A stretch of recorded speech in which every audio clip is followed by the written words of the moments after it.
dari hampir semua yang ada di sini dulu penggemar Ujma itu. Mayoritas para helper juga penggemar Ujma dan Rahmat Baihuni. Tapi terbukti akhirnya kan meninggalkan dua-duanya, malah bergabung dengan Mubasyirat Muhammad Qasim.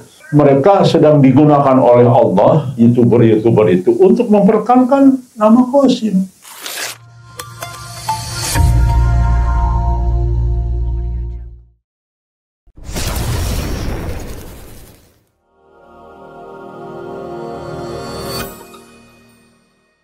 Pada pagi ini kita akan melanjutkan pembahasan untuk menguliti Dajjal. Kita kuliti. Ada yang berani menguliti Dajjal? Di dalam hadis, orang yang hebat ilmunya pun jadi anak buah Dajjal. Pembahasan ini, menguliti Dajjal, itu sama dengan membenarkan, membuktikan kebenaran ucapan Muhammad Qasim dalam mimpinya. Saya pertama kali membaca mimpi Qasim tentang Dajjal kaget. Loh, ini kok seperti bertentangan dengan pendapat ulama sebagian besar. Waduh, ini menyesatkan atau justru menjelaskan? Dan ternyata setelah kita teliti dengan baik, dengan hati terbuka, jangan sombong. Sebab kalau kita mempelajari sesuatu, tabayun pada sesuatu, hati kita sudah merasa sombong di atas orang yang mau ditabayunin, percuma. Percuma seseorang mau tabayun, tapi hati kita di atasnya yang mau tabayun, ya sudah, wassalam. Yang ada menggurui, bukan tabayun. Ya. Nah, luar biasa mimpi Muhammad Qasim. Dan ternyata justru sesuai dengan apa yang akan kita jelaskan. Sekadar mengingatkan, tema ini kita angkat karena adanya orang bodoh yang jahil, yaitu yang julukan nama hijrah, ini nama hijrah pasti ya, Abu Sofah ya, yang dia berani mengatakan bahwa Qasim itu adalah setan yang terkutuk. Insya Allah akan kembali kepada yang bersangkutan ya, julukan ini. Karena disitulah memang Allah mengatakan akan kembali ya. Sudah berani-berani di sosial media yang dibaca orang lain. Dia mengatakan, sudah kemarin ya, dua tema. Qasim mengatakan Dajjal itu seorang muslim. Padahal katanya jelas di dalam dahinya menurut dia ada tulisan kafar atau kafir. Jadi Qasim bohong katanya. Loh, kan jelas ada kafir. Kok muslim? Nah, itu dia. Baik, mari kita buktikan kebenaran yang disampaikan oleh Qasim melalui mubasyiratnya. Tentu dari Allah Subhanahu wa taala ya. Dan inilah sebetulnya pembuktian lagi bahwa fungsi mubasyirat itu adalah penterjemah terbaik, penafsir terbaik. Rekan sekalian, jangan heran, masalah ini saja tentang Dajjal itu beda pendapat loh setiap ulama, banyak. Ada yang mengatakan harfiah, ada yang mengatakan simbol, begitu. Ulama pun begitu. Artinya ini menunjukkan bahwa mereka manusia biasa. Ya. Nah, jadi maka turunlah mubasyirat sebelum Dajjal muncul. Mubasyirat duluan muncul, memberitahu Dajjal yang sesungguhnya. Bahkan dalam mimpi Muhammad Qasim, Allah sudah memberitahu nama atau julukan Dajjal itu Abdur Rahman. Bisa nama, bisa juga julukan ini.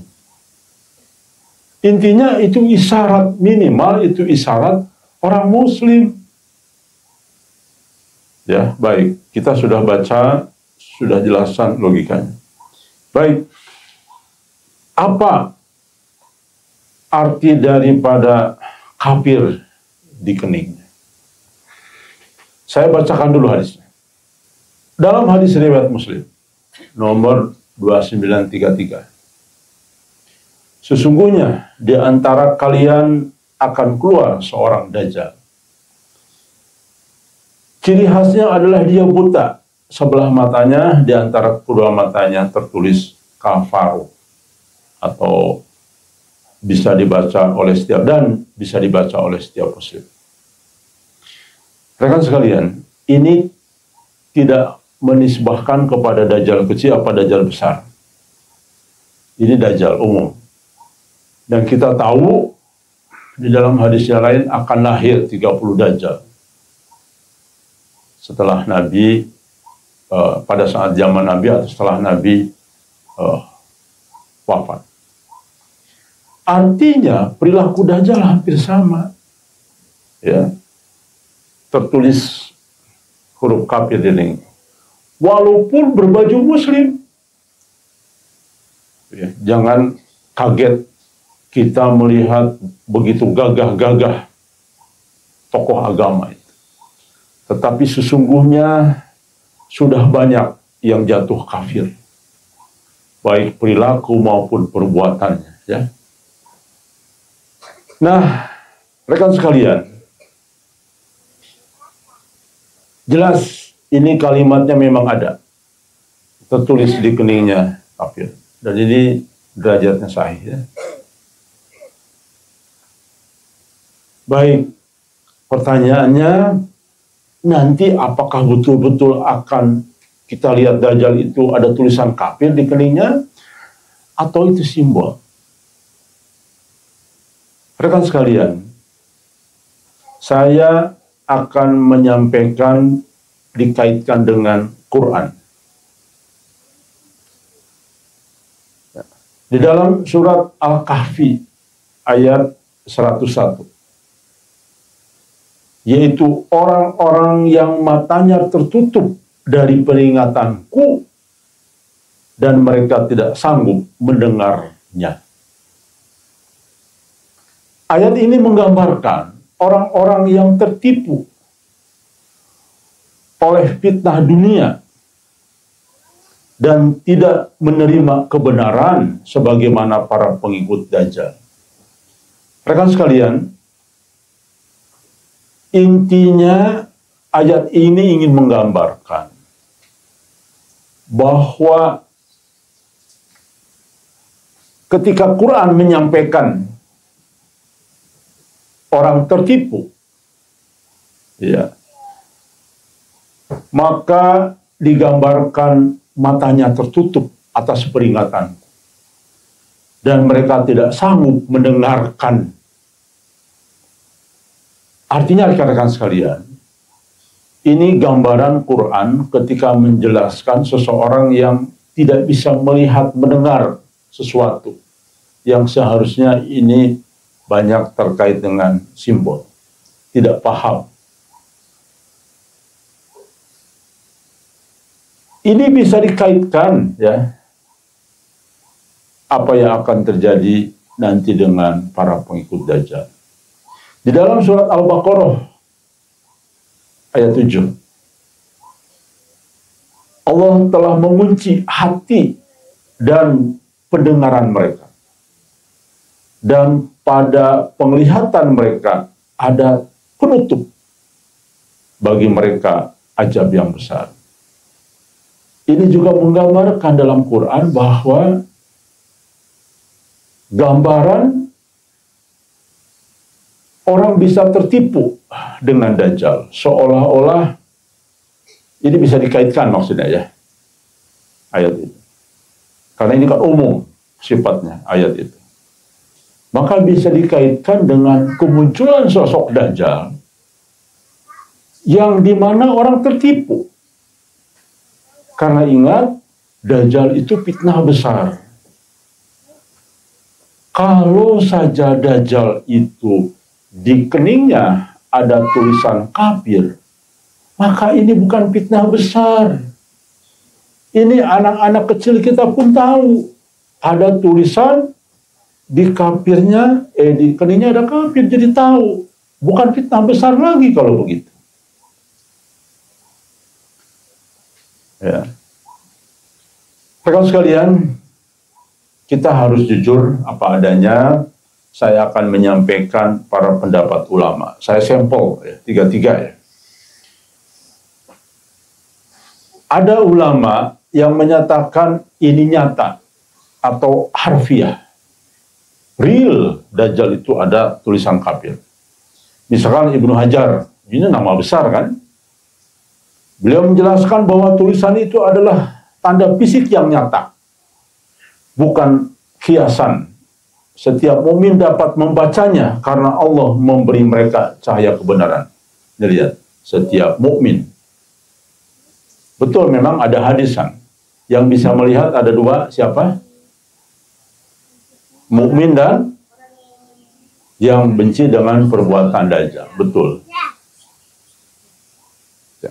Tapi beliau mengatakan harfiah, artinya betul dan hanya dibaca oleh orang mukmin. Ini agak kurang sinkron. Ya. Tapi nanti kita lihat. Kita hargai pendapat beliau ya. Karena sekali lagi di setiap hal pasti banyak terjadi perbedaan pendapat ulama ya. Demikian juga dengan An-Nawawi, siapa yang tidak kenal beliau ya. Menyebutkan bahwa tulisan itu bukan sekedar huruf, tetapi merupakan simbol bahwa kekafiran Dajjal sangat jelas bagi mereka yang beriman. Jadi artinya dia percaya bahwa ada huruf dan simbol. Bukan hanya huruf, tapi artinya berarti beliau juga masih percaya huruf, bahwa ada tulisan. Sedangkan beberapa tokoh agama atau ulama yang mengatakan itu simbol, murni simbol atau hiasan, yaitu Ibnu Arabi, ya. Ini seorang sufi yang cukup besar namanya ya. Kafir bukan dalam bentuk fisik, tetapi bermakna bahwa orang yang beriman akan mengenali kebatilan Dajjal secara batin. Pengetahuan dan batin ya. Orang kafir dan munafik tidak dapat melihat kebatilan Dajjal. Bukan karena mereka tidak bisa membaca tulisan di keningnya, tetapi karena mereka telah tertipu oleh fitnahnya. Itu pendapat yang mengatakan itu simbol. Baik, kita ambil satu lagi ya, supaya seimbang. Yang berikutnya, Ibnu Atiyah ya, dalam sebuah kitabnya menyatakan bahwa tulisan di kening Dajjal sebagai simbol keterbukaan kekafiran Dajjal, simbol. Bukan huruf fisik yang bisa dibaca secara harfiah. Beliau bilang begitu. Baik, kita hargai semua pendapat ulama tersebut. Bagaimanapun beliau-beliau sudah berusaha ya, membuka ilmu kepada kita. Tapi mari kita buka dengan situasi terkini. Beliau kan hidup belasan abad yang lalu, ya. Menafsirkan sesuatu pasti dipengaruhi oleh keadaan di zamannya. Pertanyaannya, dari dua pendapat ulama yang berbeda, mana yang paling benar, mana yang pasti benar, harfiah atau simbol? Kita akan melihat dari 4 hal, rekan sekalian ya. Melihat ini harus ada 4 hal. Pertama, dari logika, dari ideologi Islam, dari makna hadis, dan fenomena fitnah Dajjal. Terbaru, terkini, dan sebagainya. Ini saya seolah-olah lebih tahu dari ulama seolah-olah. Bukan. Saya hanya membacakan apa yang saya tahu, apa yang saya baca, ya. Lalu kemudian saya menyimpulkan dan mencoba menjelaskan. Jadi bukan saya lebih tahu dari ulama, tapi karena dasarnya dari Mubasyirat Muhammad Qasim, lalu kita coba menganalisanya, ya. Jadi mana yang benar? Untuk menjawab itu timbul dari sebuah pertanyaan. Jika tulisan itu nyata, mengapa orang kafir tidak bisa melihat? Mengapa orang yang menjadi pengikut Dajjal tidak bisa melihat? Apakah tiba-tiba matanya orang-orang yang pengikut Dajjal, orang kafir, berubah? Ya. Sedangkan penglihatan kita sama, kan? Coba. Orang yang sekarang terpenjara Dajjal, di dalam mimpinya helper, yaitu helper yang sekarang bergelayutan dengan Muhammad Qasim, apa beda matanya dengan kita? Sama. Coba tidak ada penemuan optik, ada berita bahwa matanya orang Islam beriman dengan orang kafir non-muslim beda penemuannya. Tidak ada. Artinya sama matanya. Tapi di satu sisi, kalau betul fisik ada tertulis kafir di keningnya, lalu hanya orang mukmin, pertanyaannya, apa tiba-tiba nanti pas Dajjal semua jadi penyakit katarak? Ya, kira-kira begitulah. Nah, ini harus masuk logika. Poin pertama, ya. Poin kedua tadi, teologi Islam dan makna hadis. Jelas hadis yang lain bahwa Nabi mengatakan yang bisa melihat Dajjal yang membenci perbuatannya. Tuh, lihat. Tabrakan, kan? Jadi dari sudut itu sudah terlihat adanya tabrakan, adanya kontradiktif. Tapi tadi Nabi mengatakan yang bisa melihat Dajjal salah satunya adalah orang yang benci dengan perbuatan Dajjal. Bukan karena melihat ada tulisan kafir di sini. Itu menunjukkan memang betul apa yang disampaikan ulama yang mengatakan itu adalah simbol. Berarti cocok dengan apa yang Qasim katakan. Dajjal itu ganteng, berwibawa, suaranya bikin orang terkesima, gagah, jalannya agak sombong, gagah gitu ya. Tidak ada cacat apa-apa. Qasim mengatakan normal. Gitu. Nah, jadi jelas, insya Allah itulah luar biasanya mimpi Muhammad Qasim. Itulah makna kenapa Allah menunjuk Qasim yang umi dalam bidang agama. Bayangkan, agar kita orang yang berprasangka baik, yang tidak sombong dengan ilmu, sadar, oh iya ya, nggak mungkin itu dari Qasim, itu pasti dari Allah, nggak mungkin. Qasim tidak punya pengetahuan sampai ke sini, boro-boro punya pengetahuan. Kita saja yang membaca kitab-kitab akhir zaman tidak tahu ini, tahu dari Muhammad Qasim bahkan. Dajjal itu ganteng.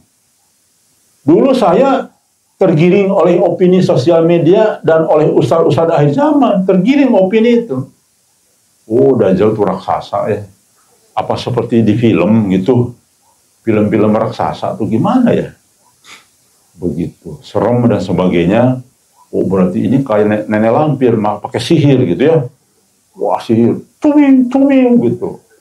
Atau gimana gitu. Tapi tetap tergiring opini. Al-Mahdi itu tidak akan disangka oleh siapapun kecuali orang-orang yang Allah kehendaki, yang tidak sombong dengan ilmu, ya. Gitu. Oke, terusan. Jika sebentar, Dajjal itu digambarkan dalam hadis penipu ulung, jelas. Lah, kalau Dajjal ada tulisan kafir di keningnya, ya bukan penipu ulung namanya. Ya, itu penipu bodoh, menunjukkan jati diri. Kan nggak mungkin. Bertabrakan lagi dengan hadis yang lain. Bayangkan, pengikutnya Khawarij, orang yang tegas, keras, dan luar biasa kepada agamanya, ya, pada Islam. Tapi berlebihan. Makanya Nabi mengatakan dikelompokkan Khawarij, berlebihan dalam agama, ya. Kan tidak mungkin kalau di situ ada jelas tertulis Dajjal, masa mereka ikut? Ya, jadi ini ada yang aneh dengan pendapat mengatakan Dajjal. Apalagi saudara Abu Sofah ini yang sudah memfitnah dalam fitnah yang besar lagi. Karena mengatakan setan yang terkutuk, ya, luar biasa. Nggak ada ilmu, lalu berpendapat. Makanya teman-teman sekalian, benerlah apa yang pernah kita bahas. Mereka-mereka yang suka namimah, tahu namimah? Mengadu domba. Ini ngadu domba kan sebut, memfitnah ngadu domba. Yang mereka lah sebetulnya nanti akan jadi pengikut Dajjal, ya. Karena mereka memang sedang dipengaruhi oleh jin agar Al-Mahdi tenggelam, agar Al-Mahdi tidak dikenal. Kalaupun dikenal, itu bohong. Makanya betul mimpi Qasim. Rekan sekalian, mereka tidak menyadari lah. Sesungguhnya para YouTuber sekarang sedang memperkenalkan nama Qasim. Walaupun negatif, tidak apa-apa. Artinya mimpi Qasim terrealisasi. Karena mimpi Qasim mengatakan semua akan mengenal Qasim.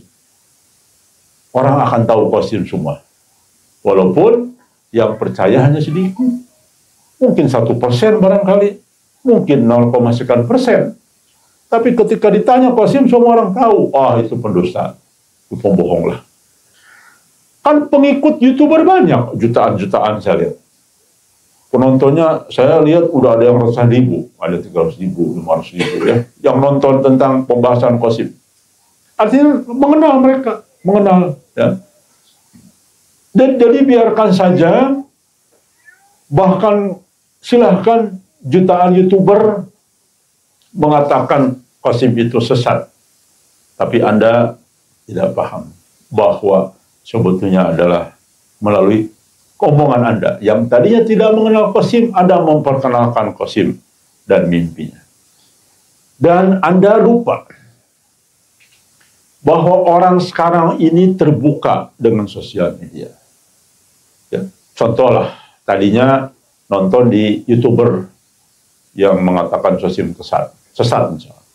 Tiba-tiba muncullah Gajah menjelaskan tentang Qasim. Bisa jadi percaya. Dan itu banyak terjadi, misalkan dari hampir semua yang ada di sini. Dulu penggemar Ujma itu. Mayoritas para helper juga penggemar Ujma dan Rahmat Baihuni. Tapi terbukti, akhirnya kan meninggalkan dua-duanya, malah bergabung dengan Mubasyirat Muhammad Qasim. Itu membuktikan bahwa artinya mereka sedang digunakan oleh Allah, YouTuber itu, untuk memperkenalkan nama Qasim. Walaupun negatif, tapi tidak apa-apa. Yang penting, mimpinya Qasim menjadi kenyataan. Jadi pembicaraan oleh semua pihak. Fitnah Dajjal itu adalah ujian spiritual dan intelektual. Dari mana teman-teman tahu bahwa Dajjal itu ujian intelektual dan spiritual? Ada sebuah hadis yang orang itu merasa beriman, imannya hebat. Tapi ketika berhadapan, kan imannya itu berarti kan mau dengan hujah, mau dengan keyakinan, mau dengan ideologi. Tapi akhirnya jadi pengikutnya. Berarti ini perang intelektual dan spiritual. Kenapa? Karena jelas itu indikasi yang disampaikan hadis. Dan plus, kenapa Nabi mengatakan yang murtad itu adalah umat Nabi Muhammad SAW, bukan yang orang kafir yang murtad kepada Dajjal. Artinya ini adalah ujian spiritual, ujian tauhid, ujian akidah, dan sebagainya. Ya.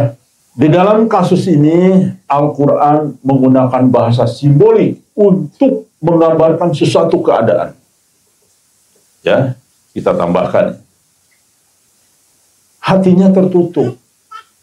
Di dalam surat Al-Baqarah ayat 7, bukankah berarti ada segel fisik di hati manusia, kuncinya.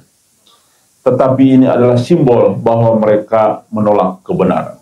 Isi daripada surat Al-Baqarah ayat 3, intinya begitu. Hatinya tertutup. Tentang cahaya keimanan di dalam surat Al-Hadid ayat 12. Ini tidak berarti ada cahaya fisik, tetapi melambangkan hidayah. Tuh, kan ya. Jadi cahaya itu bukan cahaya seperti matahari, tapi lebih kepada apa? Hidayah. Makanya Qasim mengeluarkan cahaya dari tangannya, bukan kayak film cat, terus gitu ke sana, bukan. Itu lebih kepada petunjuk Allah, cahaya, ya. Jelas. Tadi sudah dijelaskan bahwa jelas jika Dajjal itu pembawa fitnah terbesar sejak Adam dilahirkan, maka Dajjal harus muncul out of the box, di luar daripada yang kita pikirkan, di luar dari yang analisa kita pikirkan. Dan insya Allah, Allah memberi petunjuk bisa menjelaskan Dajjal itu kepada orang-orang yang percaya dengan petunjuk Allah di akhir zaman berupa mubasyirah. Percayalah kita, jika seandainya tidak tahu dari mimpi Muhammad Qasim, maka mungkin pemikiran kita masih sama dengan apa yang digambarkan oleh ustaz-ustaz akhir zaman dan sosial media. Bahwa Dajjal itu kafir, bahwa Dajjal itu fisiknya sama, textbook dengan apa yang dibacakan oleh ustaz-ustaz itu. Kita pun mungkin tidak akan bisa menjelaskan jika kita tidak diberitahu oleh Allah melalui mubasyirat bahwa sesungguhnya Dajjal itu muslim dan alim. Wajar, sehingga banyak sampai dengan kelompok Khawarij menjadi pengikutnya. Berarti Dajjal lebih hebat hujahnya dibandingkan dengan kelompok Khawarij yang sholatnya hebat, yang ngajinya hebat, kata Nabi, ya. Tetapi mereka berlebihan dalam agama. Jelas sekali ini sangat presisi, masuk akal, dan bisa dicerna oleh kita. Ya, saya kira itu rekan sekalian di berbagai belahan dunia, Dajjal. Nanti teman-teman akan kaget. Saya akan mungkin seri terakhir besok ada beberapa hal yang teman-teman baru dengar dan baru tahu, ya. Baik rekan sekalian, Dajjal itu digambarkan matanya bagai anggur busuk dan menonjol. Kemarin saya sudah tanya ke awat-awat di sini, ibu-ibu di sini, kira-kira mau ngikutin nggak? Ada orang yang matanya busuk menonjol. tidak akan ada, matanya kayak busuk begitu. Ya. Jadi pasti ditolak lah, nggak mungkin mengikuti ya. Padahal di satu sisi pengikutnya banyak wanita, berarti ideologi wanita itu, idola wanita berarti. Makanya sampai Nabi mengatakan anak istrimu ikat, berarti ini menunjukkan Dajjal punya karisma yang luar biasa di hadapan wanita ya. Karena memang wanita itu lemah, lebih lemah dari laki-laki ya. Baik, kita bacakan hadisnya. Sesungguhnya Allah tidak buta, sedangkan Al-Masih Ad-Dajjal buta sebelah matanya. Sebelah kanannya seperti anggur yang busuk. Lalu kemudian hadis yang lain, Dajjal itu buta sebelah matanya, matanya seperti anggur yang menonjol. Busuk menonjol lagi, segede gini kan, kira-kira. Kemudian Dajjal buta matanya nampak seperti anggur yang mengambang. Hadis riwayat Muslim.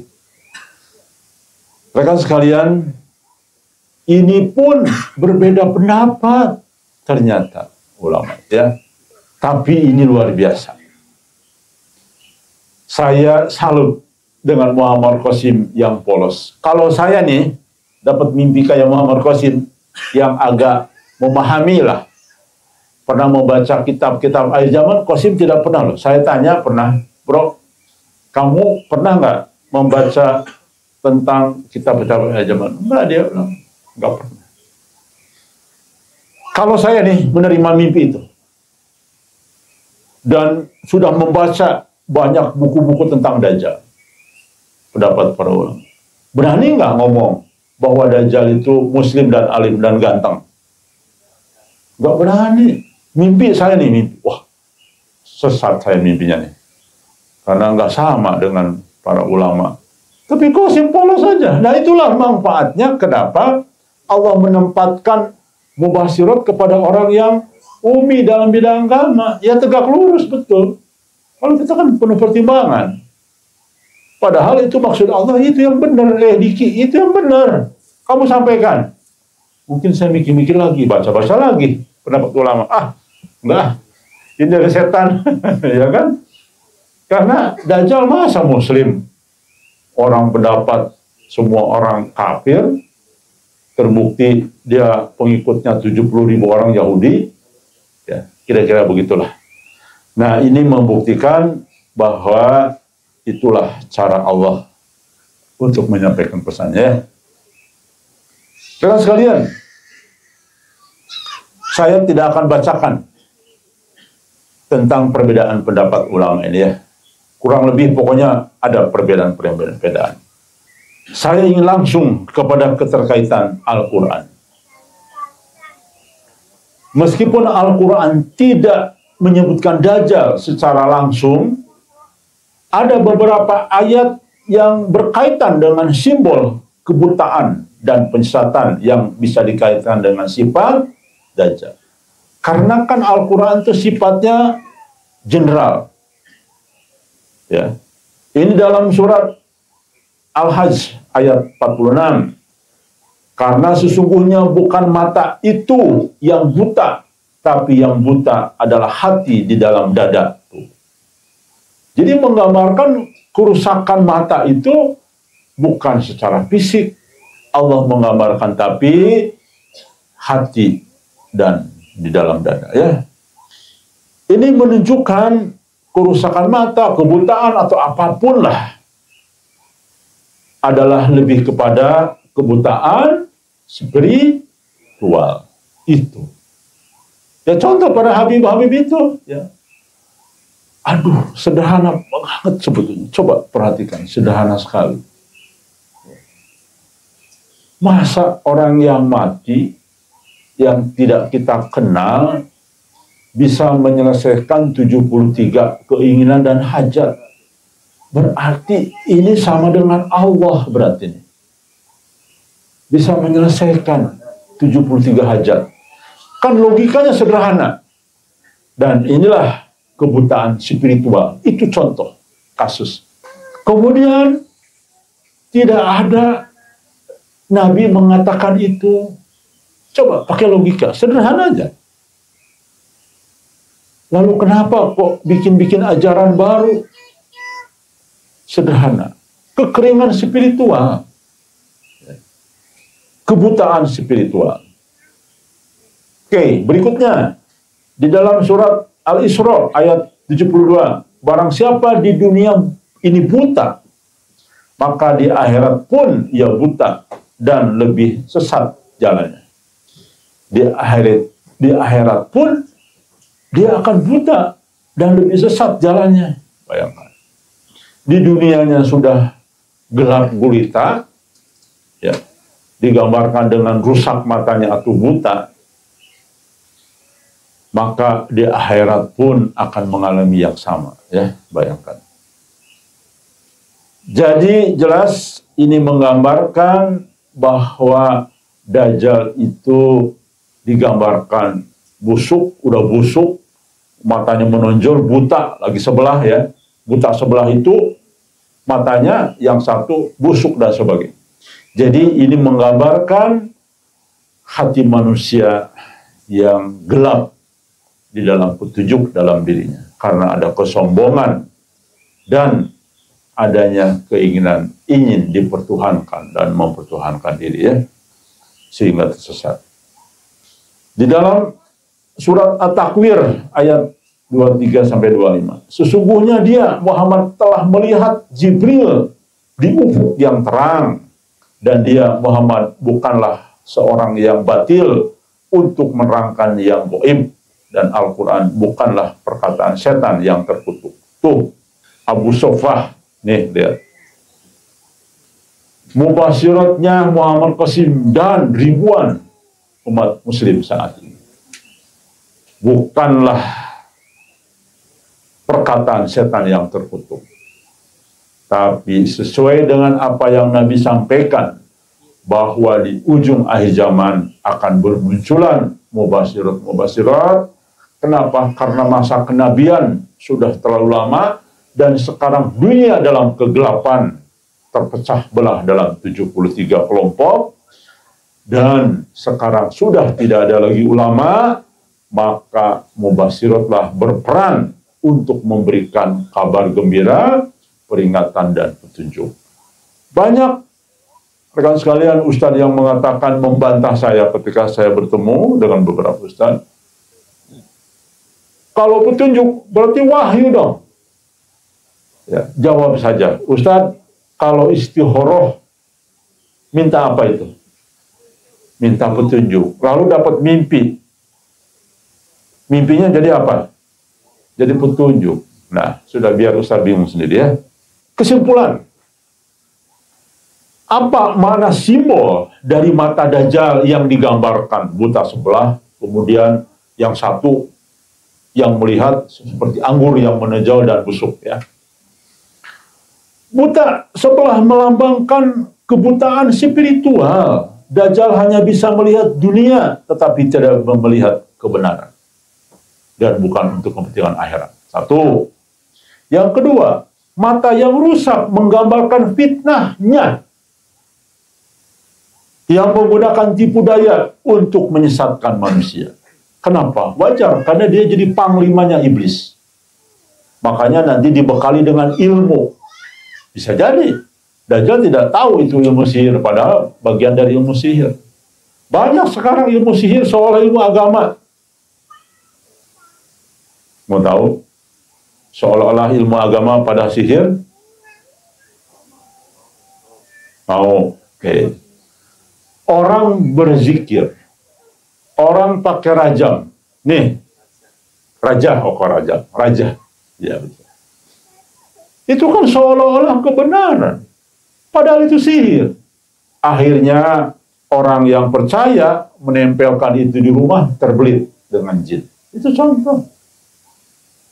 Seolah-olah ayat Allah. Ya. Orang berzikir salah, kesurupan banyak. Pernah lihat nggak zikir pada kesurupan? Banyak. Akhirnya balahku yang mimpin zikirnya naik ke kepalanya, bayangkan. Saking kesurupan. Itu bukti, ya. Mata berwarna hijau seperti anggur busuk bisa melambangkan kebusukan fitnahnya. Jadi fitnahnya bau busuk yang nampak menarik, tapi sebenarnya penuh kebohongan. Ya. Hati-hati nih, para helper yang sekarang gabung ke grup Yunidia di Kisapno Gulam, keluarlah segera. Kenapa? Karena jelas di dalam mubasyirat bukan satu, banyak, ada puluhan mubasyirat yang menggambarkan sama. Anda semua sedang salah jalan. Ya, kenapa? Karena Qasim sedang salah jalan, ya pasti ngumpul. Orang yang sedang jalan kumpulnya dengan orang yang sedang jalan juga. Ya. Makanya betul, produknya betul. Di dalam mubasyirat benar, produknya dagelan. Ya. Nah, itu. Jadi, menurut saya, karena sudah ada dua mimpi yang dikaitkan dengan Dajjal, yaitu mereka sekarang sedang terpenjara Dajjal, mereka sedang sekolah Dajjal, itu dalam mubasyiratnya. Bahkan, sekali lagi, Qasim sedang salah teman saat ini, sedang salah kelompok, itu ada dalam mimpi Tesipa, putrinya Prof. Nanda. Jelas banget. Ayo, bubar saja. Bubarkan kalau kalian masih mau di detik-detik terakhir tidak lagi menjadi kelompok Dajjal, ya. Karena hati-hati. Ada dalam mimpi yang lain bahwa mereka justru akan berbalik menjadi musuhnya Muhammad Qasim. Hati-hati ya. Wajarlah. Orang yang biasa cari muka biasanya gampang sakit hati. Betul tidak? Pasti. Itu sudah sejalan. Kita alhamdulillah tidak sakit hati walaupun enak di sini. Saya sudah mengatakan kalau survei hari ini siapa yang orang yang paling benci, saya urutannya Qasim yang pertama. Saya benci. Masya Allah. Tapi tetap saya harus hormat dengan keputusan Allah. Tetap harus bela dia. Ya, tetap harus menjelaskan sesuai apa adanya. Walaupun hati kita nyebelin banget nih orang. Udah dibela-belain, manahin dari belakang lagi. Coba, kan itu zolim. Makanya saya terang-terangan, Anda zolim, Qasim. Anda sedang tersesat, ada dalam mimpimu sendiri. Tanganmu itu pegang emas, sekarang jadi debu. Betul, berantakan semua, lihat. Qasim ikut campur berantakan itu. Saya bikin usaha di Pakistan, ikut campur berantakan juga itu. Ribut malah dengan Awais. Itu jadi berantakan semua. Apa yang dipegang Qasim berantakan. Betul kata Allah dalam mimpinya. Qasim, ayo dong baca mimpimu sendiri ya. Gitu. Tapi saya lucu juga ya. Saya kaget juga memang. Apalagi kalau kita baca hadis-hadis Syiah ya tentang Al-Mahdi. Masya Allah. Teman-teman, nanti kita buka kupas semua ya. Kapan? Kalau sudah siap lah. Karena nanti jangan sampai kita dikatakan Syiah. Tapi sebagian kan sudah saya buka ya. Tapi yang penting-penting belum saya buka. Karena sebetulnya itu jadi tambah Qasim banget.